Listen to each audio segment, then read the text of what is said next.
श्री हरिवंश महाराज जी। महाराज जी, हमने आपको 2.5 वर्ष पहले YouTube के माध्यम से सुनना शुरू किया था और आपसे जुड़ने के बाद हमें जीवन का सही उद्देश्य समझ आया और आपकी शरणागति प्राप्त हुई। महाराज जी, मैं एक केंद्र सरकार में एक विभाग में वरिष्ठ पद पर कार्यरत हूं और जैसे कि पहले भी कई लोगों ने एकांतिक में साझा किया है कि मैं भी अपने कार्यस्थल पर नेकों चुनौतियों का सामना कर रही हूं। महाराज जी, वही है कि मतलब बहुत कुछ सहना पड़ता है, फिर अपमान होता है, अवहेलना होती है, तिरस्कार होते हैं, निंदा होती है, उपहास होते हैं। तो ऐसे में महाराज जी कार्य करना बहुत कठिन हो जाता है। ऐसे में खूब उत्साह पूर्वक काम करो। आप गलत नहीं होना चाहिए। आपको जो पद मिला है और जहां तक आपका कार्य क्षेत्र है उसमें न त्रुटि होनी चाहिए, न कोई किसी भी तरह का प्रलोभन या भय के द्वारा हम कोई गलत कार्य ना करें। जो भी आपका डिपार्टमेंट हो, हम अपने कार्य क्षेत्र में पवित्र रहें। इसके बाद लोग गाली देते हैं या उपहास करते हैं या निंदा करते हैं, हमें बिल्कुल परवाह नहीं होनी चाहिए। हमें मस्त रहना चाहिए क्योंकि हम गलत नहीं हैं। यदि हम गलत हैं तो सुधार कर लेना चाहिए और यदि गलत नहीं है तो हमें बेपरवाह हो जाना चाहिए, हमें मस्त रहना चाहिए, हमें किसी की बातों में नहीं आना चाहिए। नाम जप करो तो इससे सहनशीलता बढ़ेगी। जितना सहन का भक्त वही है जो सब कुछ सहन कर सके। तो नाम जप करो, नाम जप से आप में सामर्थ्य आएगी, सहनशीलता। जी, सहनशीलता का परिभाषा क्या है कि मतलब केवल अंदर सहते रहना या उसको कटिंग करना अंदर से? नहीं, अगर विवेक है तो विवेक काट देगा, 1 मिनट में काट देगा। कि वापिस आना ये महत्वपूर्ण है ना महाराज जी। पता लगा सहन करते करते डिप्रेशन में चले गए महाराज। नहीं नहीं नहीं, भजन करने वाला कभी डिप्रेशन में नहीं जाता। भजन चूंकि नाम जब चल रहा है ना, वो हाँ जैसे आग जल रही है और आपने पानी डाला तो आग कभी बढ़ थोड़ी सकती, वो शांत हो जाएगी। तो भगवान का नाम शीतल है, वो आपकी बुद्धि को भी शांत कर देगा, विवेक प्रकट करके उसे काट देगा। वैसे अगर सत्संगी है तो विवेक रखता है। एक ही आता है कि कब तक सहन करें, कब तक सहन। हमें बराबर जीवन भर सहन करना पड़ेगा। जो सहन कर गया वही महात्मा, जो टूट गया वही संसारी। क्या परिस्थिति परिवर्तित करने के लिए श्री जी से ठाकुर? परिस्थिति परिवर्तित करने के लिए नहीं, परिस्थिति में हृदय को परिपक्व करने के लिए भगवान ने बनाया है। परिस्थिति भगवान ने दिया है हमारे हृदय को परिपक्व करने के लिए। हम परिस्थिति परिवर्तन की मांग ना करें, हम उस परिस्थिति में डटकर लड़ने की क्षमता प्राप्त करें। हम कहाँ भाग के जाएंगे, जहां जाएंगे वहां माया है। जिस परिस्थिति में भगवान ने मुझे रखा है, बहुत सोच समझ के रखा है और भगवान के द्वारा किए हुए विधान रूपी परिस्थिति में हमको बलवान बनना है, कमजोर नहीं बनना, हमको सहनशील बनना है। और जब आप सहन करने लगोगे ना तो आपको बुरा ही नहीं लगेगा, बुरा लगना ही बंद हो जाएगा। आप कहते हो कब तक सहन करें, सहन करना ही नहीं होगा, वो बुरा ही नहीं लगेगा।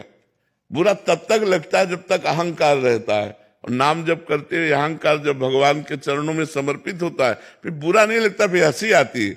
जैसे पागल आदमी आपको कुछ बोले तो आपको बुरा नहीं लगेगा क्योंकि आपको पता पागल है। ऐसे ये माया में पागल लोग हैं, यदि निंदा करते हैं, अपमान करते हैं तो हमें मुस्कुरा के चल देना चाहिए, हमें बुरा नहीं मानना चाहिए। और ये क्षमता आएगी भजन से। जितना भजन करोगे उतने सहनशीलता बढ़ेगी। ऐसा क्या होता है ना, दिन का अधिकतर समय वही बीतता है कार्यालय में, तो भजन अभी साधन उतना तो है नहीं हमारा। अभ्यास कीजिए, देखो अभ्यास कीजिए। हम कह रहे हैं कार्यालय में हमें तो क्या राधा राधा अंदर से नहीं बोल सकते। जब खाली समय है तो हम अभ्यास करें। जब हमारे अंदर ये लक्ष्य बन जाएगा ना कि मुझे भजन करना है तो कार्यालय में भी हम अच्छा भजन कर सकते हैं। हमारा लक्ष्य नहीं बनेगा ना तो एकांत में बैठे प्रपंच सोचेंगे, माला केवल अंगुली में घूमेगा, माला अंगुली में घूमेगा और दिमाग प्रपंच में घूमेगा। और अगर हम भजन लक्ष्य बना ले तो प्रपंच में रहते हुए भी दिमाग श्री जी में लगेगा, मेरा लक्ष्य भजन है। तो भजन करते हुए राधा राधा राधा, जब मान लो आप लैपटॉप में लगे हो या किसी कार्य में लगे हो तो उस कार्य को भगवान को समर्पित कर दो। शेष समय में राधा राधा जपो तो सुमिरन और सेवा दोनों के प्रताप से हमारा भगवत मार्ग प्रकाशित हो जाएगा, पुष्ट हो जाएगा। भाविका। राधे राधे महाराज। राधे राधे महाराज जी। महाराज जी, मेरा प्रश्न है कि हमें हमेशा सफलता प्राप्त करने को कहा जाता है, वो सफलता आखिर है क्या? क्योंकि महाराज जी मम्मी पापा हमें सफल होते देखना चाहते हैं, तो क्या सफलता वो होगी जो मेरे मन शांत करेगी या मतलब भले ही कम में मिल रहा है बट देखो सच्ची सफलता तो ये है कि हमें शांति मिल जाए, हमारा मन प्रसन्न हो जाए। नहीं, कोई सफल नहीं है। जो जहां है उतने में भी उसको ईर्ष्या है, राग द्वेष है, अशांति है, ये माया है। ये चाह मिटती नहीं। जब तक चाह है तो अशांति है और अशांतस्य कुतः सुखम, जो अशांत है वो सुखी कैसे हो सकता है। तो शांति संतोष में है, जितना प्रभु ने दिया है काफी है। अब हम अपने जीवन को भगवत मार्ग में लगाएं, हम भगवान का नाम जप करें, भगवत भाव से दूसरों की सेवा करें, भगवान की कथा सुने, भगवान का नाम कीर्तन करें। ये लक्ष्य है हमारा। हमारा मनुष्य जीवन का लक्ष्य है भगवत प्राप्ति, मनुष्य जीवन का लक्ष्य है परम सुखी हो जाना, मनुष्य जीवन का लक्ष्य है परम शांत हो जाना। ये सब भगवान में होगा, माया में नहीं होगा। माया में तो जितना मिलता जाता है उतनी अशांति बढ़ती जाती है। देखने में लगता है कि बड़े मौज में है, लेकिन अशांति बढ़ी ना। जब हम मांग के खाते थे आराम से पड़े बिना बिजली के, तब शांति थी। या आज हम सोफा में बैठे हैं, गाड़ी में चलते हैं, लोगों को लगा होगा कि ये शांति है, लेकिन हमें लगा वो शांति थी, ये शांति नहीं समझ में आ रहा है ना।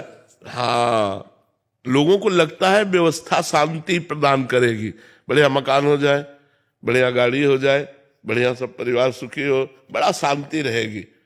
और ये सब हो जाए फिर हमें बताना कब शांति रहेगी, क्योंकि हम दोनों पक्ष देखें। तो अगर वास्तविक पूछो तो शांति उसी में है कि साईं इतना दीजिए जामे कुटुंब समाए और मैं भी भूखा ना रहूं, साधु न भूखा जाए।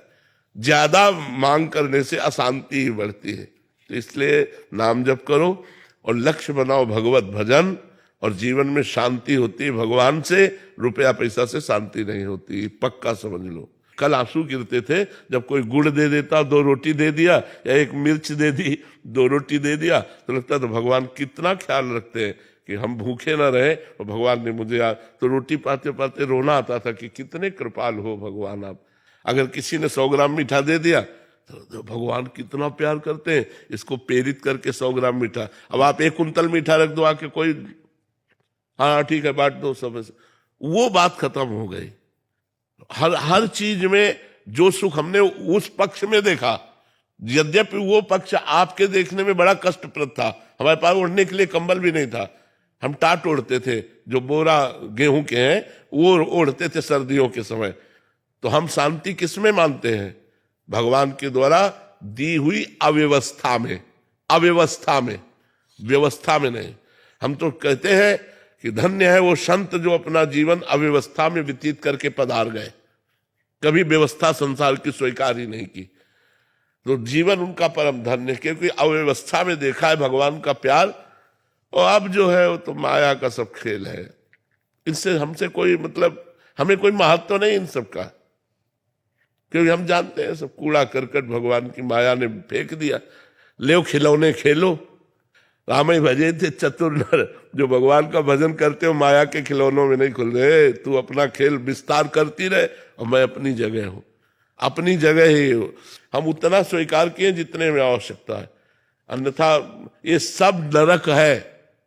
आपको लगता होगा ये सब नरक है, कुछ नहीं, ये सब मायाकृत है। बड़े बड़े सम्राट आए और भोग भोग कर मर के चले गए, आज उनका केवल इतिहास में नाम लिखा हुआ है, कहीं उनका परिचय नहीं है। इसलिए मनुष्य जीवन की शांति भगवान के चरणों में है। खूब नाम जप करो, और जैसी परिस्थिति में हो, बहुत अच्छी परिस्थिति में हो, परिस्थिति बदलने की मांग कभी मत करना भगवान से। व्यवस्था और भजन अलग बात है, अव्यवस्था में भजन होता है। विपत्ति में जो भगवान की पुकार होती है वो पुकार संपत्ति में नहीं होती, ध्यान रखना। जब कोई नहीं पूछता और 4 गाली लोग देते हैं, और फिर एकांत में बैठकर जब भगवान के लिए रोना आता है, तब लगता है नाथ मेरा इस जगत में कोई नहीं, कुछ नहीं प्रभु, मैं तो भिखारी आपके केवल चरणों का हूं। वो जो भाव है, भगवान बड़ी कृपा करते हैं उन संतों पर जिनको जीवन में कभी भोग नहीं देते, और वो भजन करके भगवान को प्राप्त हो जाते हैं। प्रणाम है उन संतों के चरणों में। ठीक हो? धन्यवाद। ठीक हो? आज ठीक। लाओ एक लोई चद्दर लाओ। अच्छा है आप हमारे भारतवासियों को हंसाते रहते हैं, उनका मनोरंजन करते रहते हैं, अच्छा है। महाराज दद्दा जी थे श्री पंडित देव प्रभाकर जी शास्त्री जी, 2020 में ब्रह्मलीन हुए। तो 99 में हमें दीक्षा लेने का सौभाग्य मिला। तो लगातार 1.25 करोड़ पार्थिव शिवलिंग निर्माण महारुद्र यज्ञ, 5.25 करोड़ दद्दा जी ने 131 यज्ञ करवाए पूरे विश्व कल्याण हेतु। तो अभिनय करते रहते थे और दद्दा जी के साथ। नहीं, जीवन का तो लाभ यही बच्चा कि हमारा चित्त भगवान से जुड़ा रहे, क्योंकि जीवन में कभी कभी विपत्तियां आती हैं, कभी कभी दुख आते हैं, कभी कभी अपनों से बिछो होता है, कभी कभी ऐसी परिस्थिति आ जाती कि जीना मुश्किल होता है, अर्थ की समस्या, व्यवहार में कई समस्याएं आती है। तो हमारी उन समस्याओं के समय हमको कोई संभाल सके वो केवल भगवान है।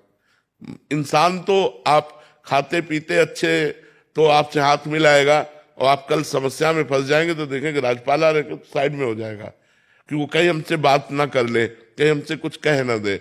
तो समस्याओं में केवल भगवान साथ देते हैं। इसलिए भगवान का स्मरण जरूर करते रहो, नाम जप करते रहो और जीवन को आनंद में बनाओ।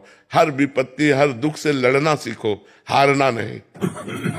हमारे स्वामी प्रेम सुगंध जी है महाराज जी, कल उन्होंने एक संदेश दिया कि महाराज जी के चरणों में जा रहे हो तो एक बात जरूर बोलिएगा कि महाराज जी ने साबित किया है कि शास्त्र ठीक कहता है और ईश्वर है। आपको देख के ये पूरा प्रमाणित हो गया कि ईश्वर है। और आप अब मैं बहुत बोलना चाहता था, मुझे कुछ आ ही नहीं आपसे बहुत बात इतने दिनों से हमारी श्रीमती जी हैं राधा जी की, और वो लेके साथ में चलती हैं। आज वो हमसे झगड़ा करेंगी कि आप अकेले, तो अगली बार आपका आशीर्वाद मिले श्रीमती जी। और नाम जप करते रहिएगा और हर समस्या में मजबूत रहिएगा, टूटिएगा नहीं। कभी कोई भी परिस्थिति आवे टूटिएगा नहीं। भगवान को याद कीजिएगा, वो बहुत सहयोग देते हैं, बहुत बल देते हैं, वो बहुत आनंद समुद्र हैं। हम लोग उनको भूल गए हैं, इसीलिए पछता रहे हैं। नहीं तो इतने कृपा समुद्र के, देखो हमने कोई पुण्य नहीं किया, मुझे मनुष्य शरीर दिया, आंखें सही दी, कान सही दिए, मान लो मुझे अंधा बना देते, मुझे गूंगा बना देते। हमें भगवान ने सर्वांग पुष्ट दिया। अब मुझे चाहिए कि उन भगवान को एक बार देखें, उन भगवान से मिलें, एक बार भगवान को देखें कैसे हमारे भगवान है, जो हमारी सृष्टि संचालन करते हैं, जो हमारे स्वामी हैं, जो हमारे प्रीतम है। इसलिए नाम जप जरूर करते रहिएगा। काउंटर रख लीजिएगा, तो उसमें ज्यादा आनंद आता है कि आज हमने 10,000 नाम जप किया, आज हमने 15,000 नाम जप किया। आपको कौन सा नाम प्रिय है? जी, हम कृष्णम वंदे जगतगुरुम करते हैं। और दद्दा जी ने एक मंत्र दिया था, वो मन में, और सच्चिदानंद रूपाय विश्वोत्पत्ति आदि हेतु तापत्रय विनाशाय श्री कृष्णाय वयम नमः। और एक आपसे मिल गया है, कृष्णाय वासुदेवाय हरे परमात्मा कलेशनाशाय गोविंदाय। महाराज जी, आपने एक अभी जैसे कहा कि ईश्वर है, ये आपसे हमें अनुभूति हुई और ऐसे काफी लोगों को हो रही है महाराज जी। बट महाराज जी, इसका प्रमाण कौन दे सकता है कि ईश्वर है? इसका देखो, सबसे पहला प्रमाण है कि हम मरना नहीं चाहते ना, क्योंकि हमारा पिता अविनाशी है, हमारा स्वामी भगवान अविनाशी है, इसलिए मरना नहीं चाहते। दूसरी बात, हम सुख चाहते हैं, केवल सुख चाहते हैं जिसमें दुख की मिलावट न हो, क्योंकि हमारा स्वामी सुख सिंधु है। तीसरी बात, हम नंबर 1 होना चाहते हैं, क्योंकि वो नंबर 1 है, वो नंबर 1 है। हम जिस डिपार्टमेंट में हो, हमारी लालसा रहती है कि मैं नंबर 1 का बन जाऊं।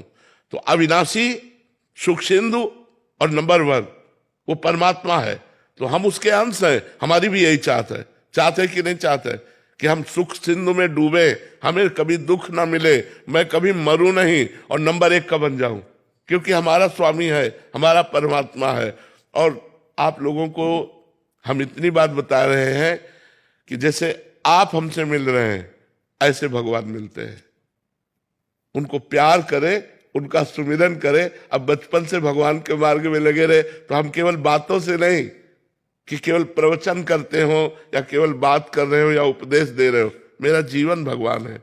तो भगवान है, वो हमारे हैं और वो अनुभव में आते हैं और वो आपसे बात भी करेंगे। यदि आप उनसे केवल उनसे प्यार कर ले, केवल उनसे प्यार, अभी हमारा प्यार विभाजित है, बटा हुआ है। जब हम सब प्यार को समेट लेते हैं और सिर्फ एक लक्ष्य बना लेते हैं, मेरे तो गिरधर गोपाल दूसरों न कोई, तो निश्चित वो दर्शन देते हैं। ऐसा नहीं कि वो कोई आकाश में रहते हैं, वो हमारे हृदय में रहते हैं। हम जहां हैं, कोई कण ऐसा नहीं जहां भगवान न हो, कोई क्षण ऐसा नहीं जहां भगवान न हो। हम उनको पुकारें, उनकी याद करें, तो हम आनंद से भर जाएंगे। वो आनंद समुद्र है। बहुत अच्छा लगा आपसे मिलकर। ये महाराज जी 15 साल से मैं इनसे परिचित हूँ। ये कहते हैं पूजा जो है ना, शांति का मतलब आराम से छुपाने का वो है भोजन, और पूजा हाँ बिल्कुल बिल्कुल ठीक बात है। दिखाने का नहीं। हाँ बिल्कुल बहुत पूजा ठीक करते हैं पर दिखाते नहीं है। ठीक बात है। ये छुपाने का ही विषय, बिल्कुल ठीक बात है। जिसने छपाया वो बिक गया, और जिसने छुपाया वो खरीद लिया भगवान को। तो महाराज जी, हम तो आशीर्वाद दीजिए कि इस कलयुग में जीवन की आपाधापी में कथनी और करनी में एकता का संपादन बहुत बहुत सुंदर, बहुत सुंदर। तो वो बड़ा बहुत ज्यादा चुनौतियां हो जाती है कि कथनी और करनी में एकता का संपादन नहीं। हाँ, वो इसीलिए नहीं हो पाता कि हमारे अंदर नाम बल नहीं है। अगर हमारे अंदर नाम बल हो तो हमें बहुत आनंद प्राप्त हो जाए, हमें बहुत सुख मिले। जैसे आपने कहा दत्ता जी से, ऐसे वो एक आशुतोष उन्होंने भी बताया था, ऐसा ही बताया था। जी वरिष्ठ गुरु भाई हैं, उन्हीं के माध्यम से मैं दीक्षा में। हाँ ठीक है। हम तो ये एक पागलपन अंदर ऐसे गलतफहमी मान के बैठ गए कि द्वापर हुआ है, कृष्णा जी हुए हैं, सब ग्वाला हुए हैं। मुझे लगता है मनसुखा मैं ही था।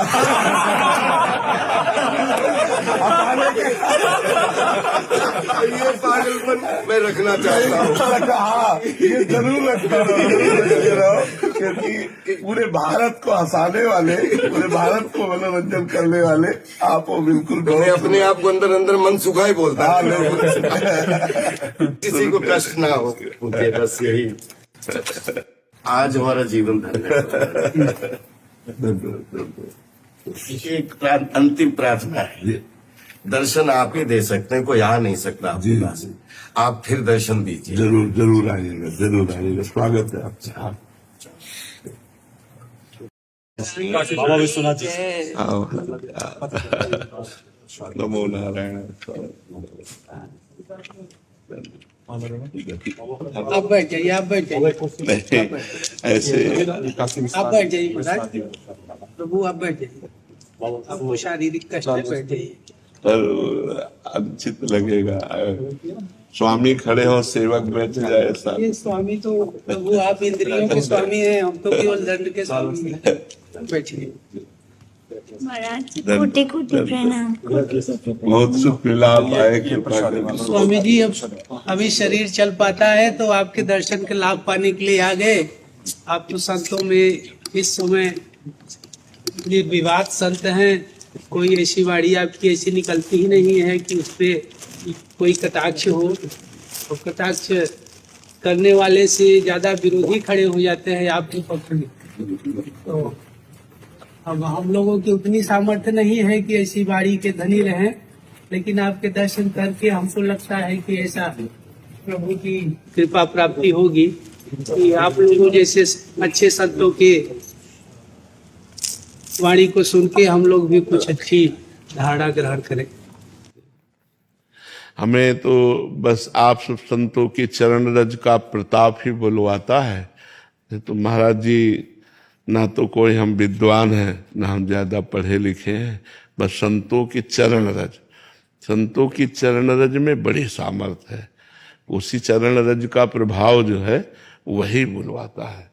जो शास्त्र ज्ञान है वो बाह्य है, और जो भजन के द्वारा अनुभूत ज्ञान है वो आंतरिक, वो मायामल का नाश करता है। जो आंतरिक ज्ञान प्राप्त होता है वो मायामल का नाश करता है। जो शास्त्र ज्ञान है वो माया को बढ़ा भी सकता है, कि जैसे हम विद्वता के द्वारा 4 लोगों को रिझाए तो उससे हमें अर्थ आदि की प्राप्ति, मान आदि की प्राप्ति, और उसमें हम राजी हो गए तो माया बढ़ गई। तो जो ज्ञान है वो गुरु कृपा से जब हम साधन में लगते हैं, और साधना के द्वारा जब स्वयं का अनुभव होता है और देह का राग मिटता है, तब बात बनती है। हाँ, ज्ञानम लब्ध्वा परम शांति मचिरेणाधिगच्छति। पहला श्रद्धावान लभते ज्ञानम, शास्त्र ज्ञान, ये शास्त्र ज्ञान है। श्रद्धावान लभते ज्ञानम, और फिर तत्परा संयत इंद्रिया, उसके परायण होकर जो अपनी इंद्रियों को वश में कर लिया, तत्परा संयत इंद्रिया। अब ज्ञानम लब्ध्वा, अब जो ज्ञान प्राप्त हुआ वो परम शांति मचिरेणाधिगच्छति, वो आत्मबोध को प्राप्त महापुरुष समस्त विषयों से वो ऊपर उठ जाता है। नहीं स्वात्मारामम विषय मृग तृष्णाम भ्रमयति, जो आत्माराम पुरुष होता है वो कभी विषय मृग तृष्णा में भ्रमित नहीं होता। जैसे भुने हुए चने में कभी अंकुरण नहीं होता, ऐसे आत्मबोध प्राप्त महात्मा के हृदय में कभी कोई कामना उत्पन्न नहीं होती। वही सतरति सतरति सा लोकान तारयति, वो स्वयं तर जाता है, स्वयं तर जाता है और लोगों को तार देता है। जिसके हृदय में कोई कामना नहीं, निरंतर निरंतर ब्रह्मभूत, निरंतर अपने स्वरूप में स्थित रहता। ब्रह्मभूता प्रसन्नात्मान शोचति न कांक्षति, समाज सर्वेषु भूतेषु मद भक्तिम लभते पराम। पराभक्ति का ये परम लाभ प्राप्त हुआ, न कोई सोच रह गई, न कोई चाह रह गई, निरंतर आत्मानंद ब्रह्मानंद में मगन है। यही हमारे जीवन का परम लक्ष्य है। स्वामी जी, आपको बता के हो सकता है इसका हल मिले। जी, हमने ऐसा कोई कर्म नहीं किया कि हम दंड संन्यास के अधिकारी हों जी, या भगवत मार्ग में आए, जी। पता नहीं क्यों प्राप्त हो गया। भगवान की कृपा, गुरु की कृपा। ऐसा कोई कर्म प्रभु हमने बिल्कुल बिल्कुल बिल्कुल। प्राप्त होने के बाद कुछ कर्म करने का अवसर मिले, यही राधा रानी के चरणों में जी जी आवेदन है। जी जी। अब इसको प्राप्त करने के बाद कर्म संन्यास की तरफ चला जाए।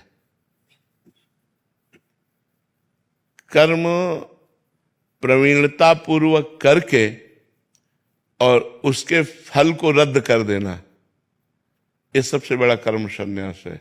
एक कर्म संन्यास है कि कर्म को करना ही नहीं है, और एक है कर्म को प्रवीणता पूर्वक कर्म करते हुए फल की आशा न रखना।